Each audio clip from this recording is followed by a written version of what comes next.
guys, welcome back to another episode of R&D Garage. We did it! We hit 500! We're actually at 501. But I want to give a special shout out to Emily and Gracie, who are the coolest girl racers I've ever met when I go drag racing on Wednesdays. So good job, you guys. Thank you so much for subscribing. As all of you, I appreciate every single one of you who have subscribed. Okay, so we're doing something different this week. None of the parts have come in for Project Blueberry yet, so I don't really want to start tearing her down in case I have to move her around still in the warehouse here. So I decided to kind of put together a checklist for you guys who are interested in maybe shopping for your first Integra or import or maybe other Honda, because sometimes they can be totally interchangeable. So I figured I'd kind of take you guys through the process of selecting a car. I'm also going to do this with the FJ and a couple of our other cars, also because I know you guys have been clamoring for more FJ videos, and I'm so sorry I haven't brought them.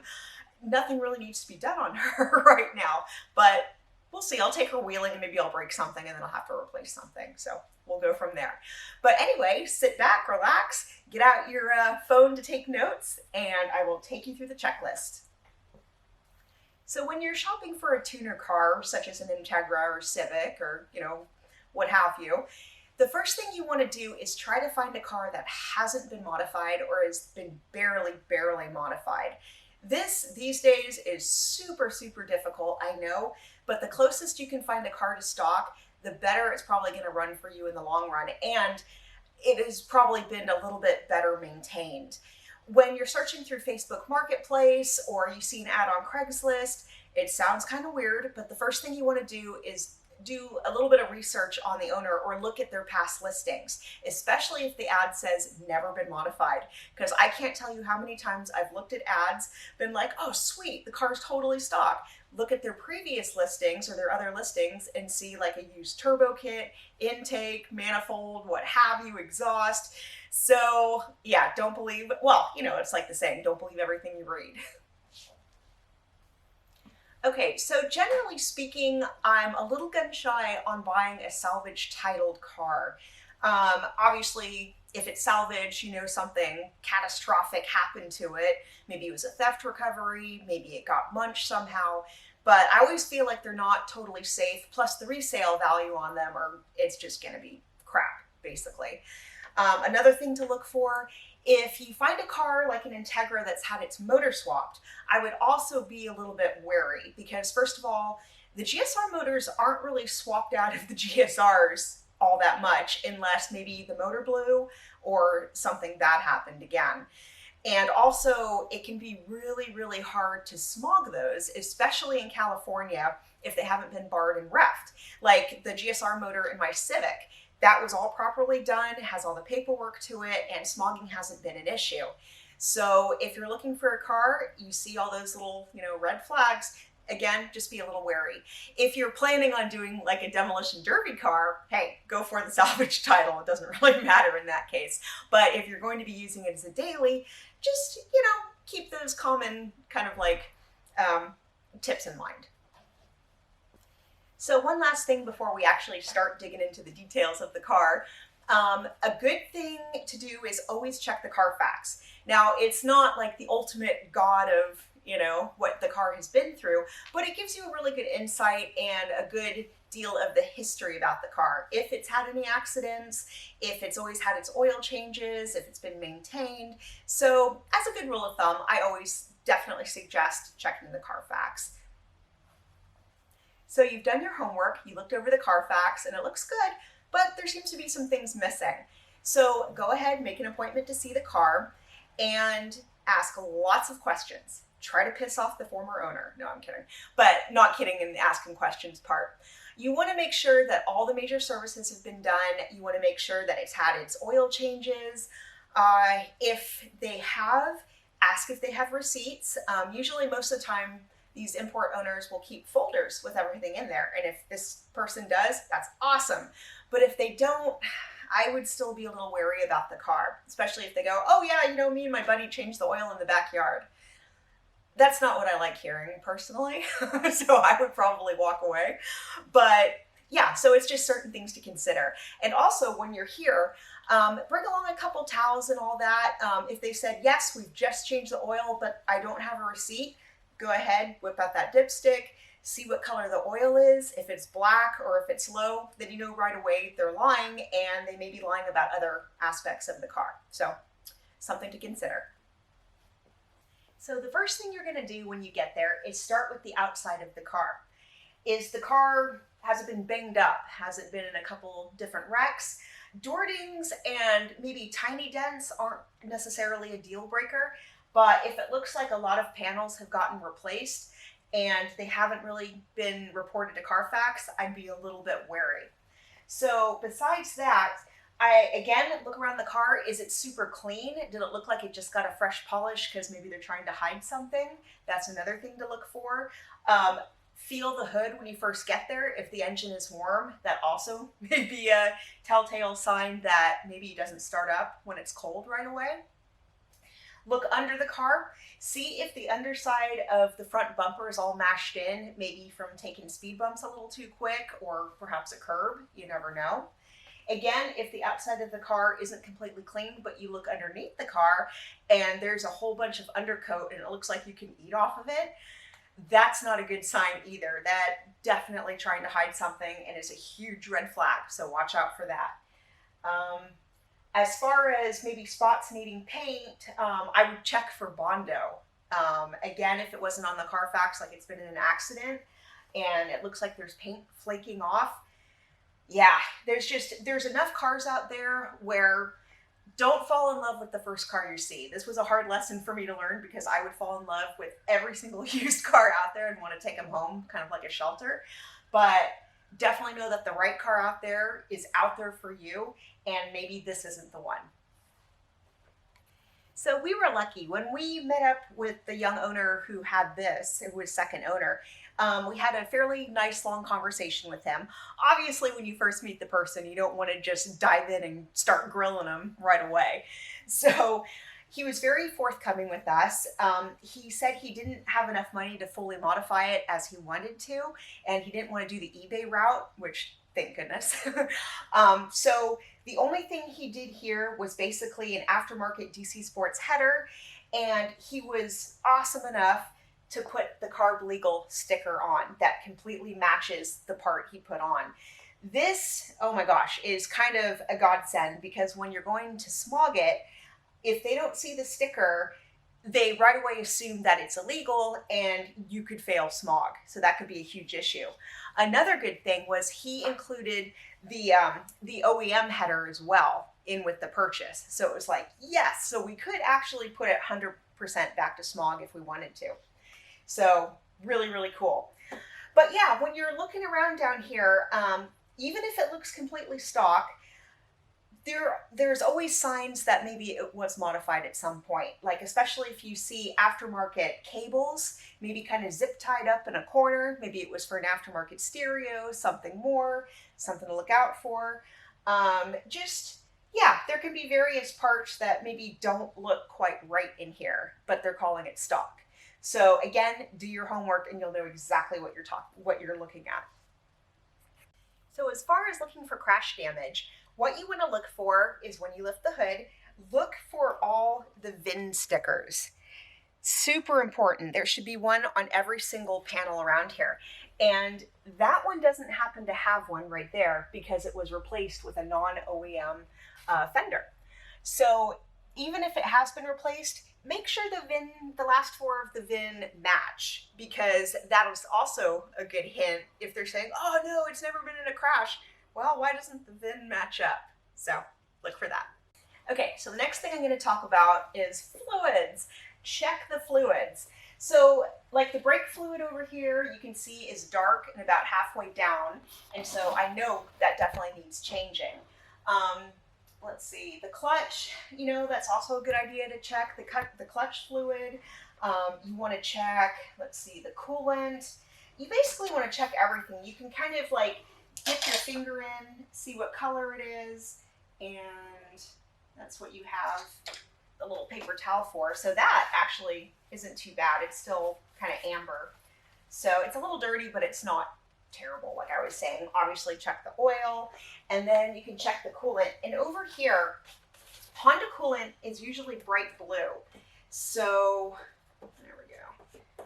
And so that's a good thing to check for if they used Honda coolant, OEM coolant, or if they used like the aftermarket stuff that's green. And you can see, well, that was like probably really hard to tell, but come on.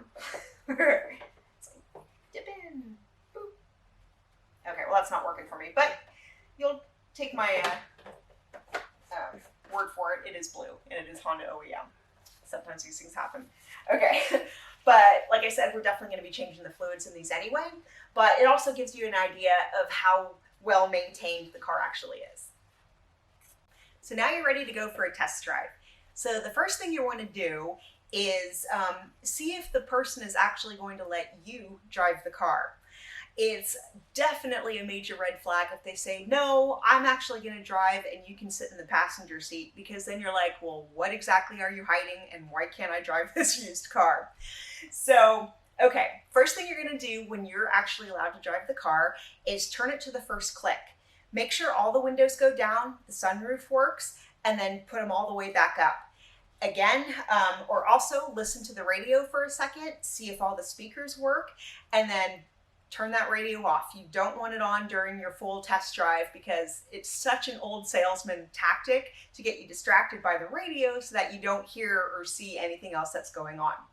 Okay, so now you're ready to cruise. So how do the brakes feel? If you happen to romp on them, kind of loosen your grip on the steering wheel. Does it want to all of a sudden go to the right, to the left? That could be a major issue. How's the stick shift, or how's the clutch? Is the clutch pedal slipping? Is it hard to get it into gear? Trinity may have issues. Other things, are there weird like wind noises? Does there seem to be like a leak somewhere? Listen to the engine. Do you hear any mechanical clinks and clunks that shouldn't be there? Do the brakes pulsate when you lightly tap on them? Are you stopping properly to begin with? Are they in good shape? Let's see. Is there any vibrations? Are there any vibrations with the car when you're driving? Is the car wanting to pull to one side, even if you're just going straight down the road? Is it wanting to pull to the other side? These are all things to watch out for. So when you come back from the drive, check underneath the car. See if there's any leaks of any sort. A few drops of oil is not a deal breaker. If you're at the person's house, check their driveway. If there's like a big, large stain of some sort, run. You don't want the car. But like I said, a couple drops, it's kind of a usual Integra thing, so it's nothing to worry about. Okay, so you're done with the drive. Have the person who still owns the car sit in it, and you walk around the car while they do the turn signals, make sure they work, windshield wipers, brake lights, headlights, everything. Make sure everything works, because sometimes if they don't, the repairs could be costly. Okay, so now it's time to check for alignment issues. The easiest way to go about doing this is actually feeling the tire, which I know sounds weird, but if you rub your hand against it, it should basically feel smooth and flat, like all the surfaces match up equally with each other. If maybe the outside surface is a little bit higher or lower, or the inside of the tire is a little bit higher or lower, that could be definitely a clue that something went on. Maybe they hit a speed bump too fast or a curb or something like that, and the alignment is off. So maybe not a deal breaker, but definitely something to check for.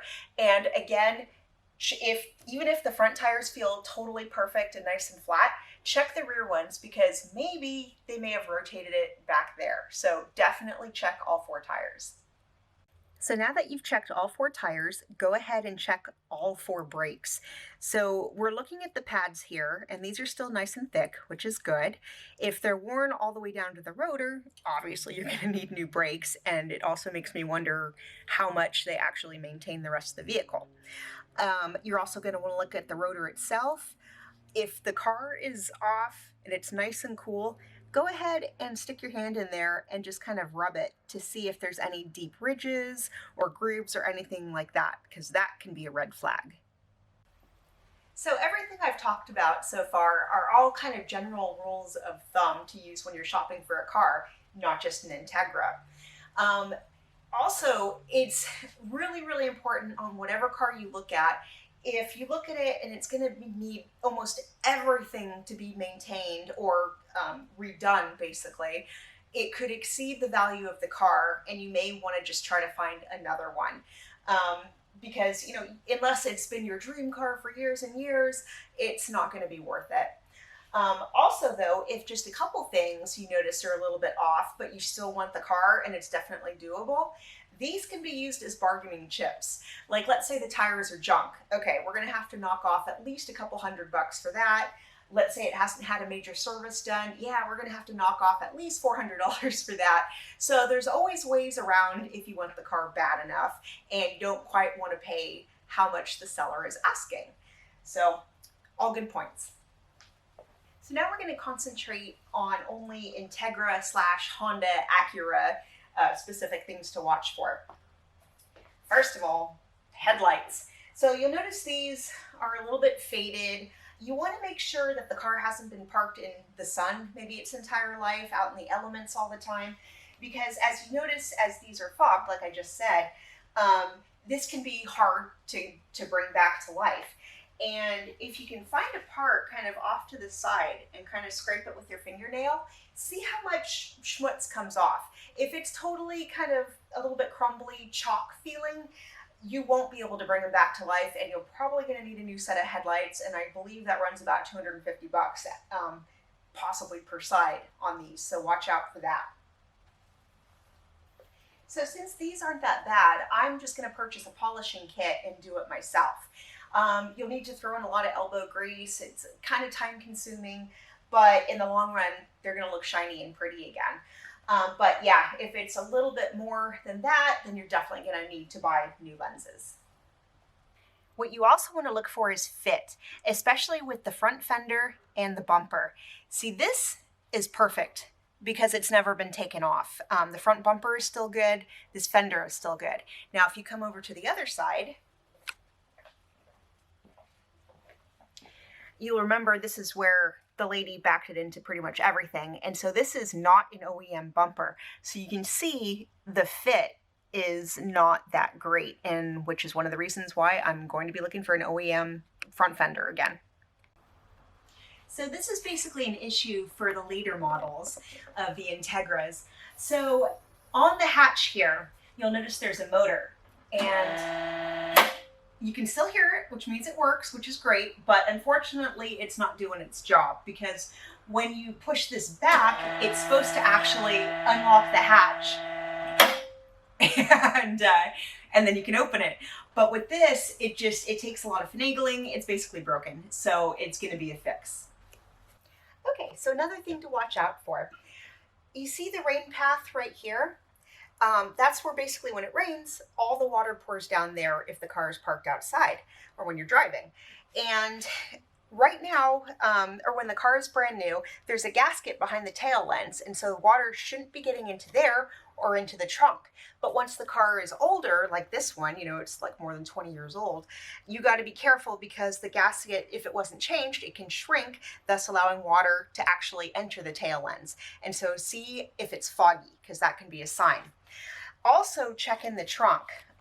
You can also, sometimes there'll be a particular smell of mold. You can definitely smell the dampness. Look for stains. Always lift it up, because while you're checking to see if the spare is there, which it is perfect, you can also see, yes, there was definite signs of leakage, unfortunately. So we'll have to take care of that. So the beautiful Acura Integra antenna. Okay, so the car is off. This is actually supposed to be down. When I shut off the car, it still has a motor running, which is awesome. And it makes the sound that it usually makes when the antenna is busy folding itself down. So that's good. It's not going to be that expensive. However, if your motor isn't working, it could be a $300 fix. And honestly, unless you're bringing your car back to OEM show car status, I won't even worry about it. I personally would probably just take off the antenna itself and put one of those little rubber nubs on it instead. Plus, there are very few people I know who still actually listen to the radio rather than, you know, their iPhone or Bluetooth music or what have you. So again, it's personal preference. If you have an extra $300 to spare, go for it. But yeah, like I said, it's an easy enough fix just to take the whole darn thing off and put on a plug. So living in California, I always forget to talk about rust. You know, living here, we don't really necessarily have to worry about that so much unless you live near the beach. So it's always a good thing to look for, you know, certainly in these cars, especially in the trunk where there can be, you know, water leakage. But if you're out of California and you're in a state that, you know, has heavy duty rainfall, snow, what have you, definitely check for rust. Can't say it enough. So now we've come to door handles. So with these, you just want to make sure they're not broken or crunchy. You always want to be a little bit careful when using them, which sounds weird, it's a car. But okay, so that's something to check for. If the door handle is broken, a quick fix for this is basically going down to your local pick and pull and pulling one off another of the same car. Because usually the dealerships won't really stock these anymore since the car is so old. So, and again, if you go for an aftermarket brand, they never really fit. Maybe they've changed a little bit. I've been out of this game a little bit as far as, you know, aftermarket parts, but from what I remember, the door handles that fit best are OEM. Okay, so now we've come to the windows segment. So when you're in the car getting ready to go here, roll up the window until it's maybe about 5 inches or so. And then what you're gonna do is actually grab it while the person looks at you like, what are you doing? But you kind of want to make sure it's set in the frame and it doesn't wiggle around too much. If it doesn't move at all, hey, perfect, you got a great window. If it does move around a lot, the mechanism may be bad and that could be pricey. So moving on from there, now we come to the window switches. So this one right here is broken. It's floppy. It's not good. The window obviously still rolls up and rolls down, but it's definitely going to have to be replaced. This one here, you hear the nice clunk. That still works. That's awesome. So this is actually split in half. These 3 right here are one mechanism, and this is a completely separate one. So what you can do to replace them, basically we're going to go through the dealer. It's going to be about $250, but you can take your chances and again, go to the pick and pull, see if they have this mechanism there. However, just be wary when you come home and actually install it. You may be in the same boat as before. So it may be cheaper, but again, it may still be broken. Okay guys, totally happens in Integras all the time. Window popping. So you can see how the edge is like lifting up from the actual car.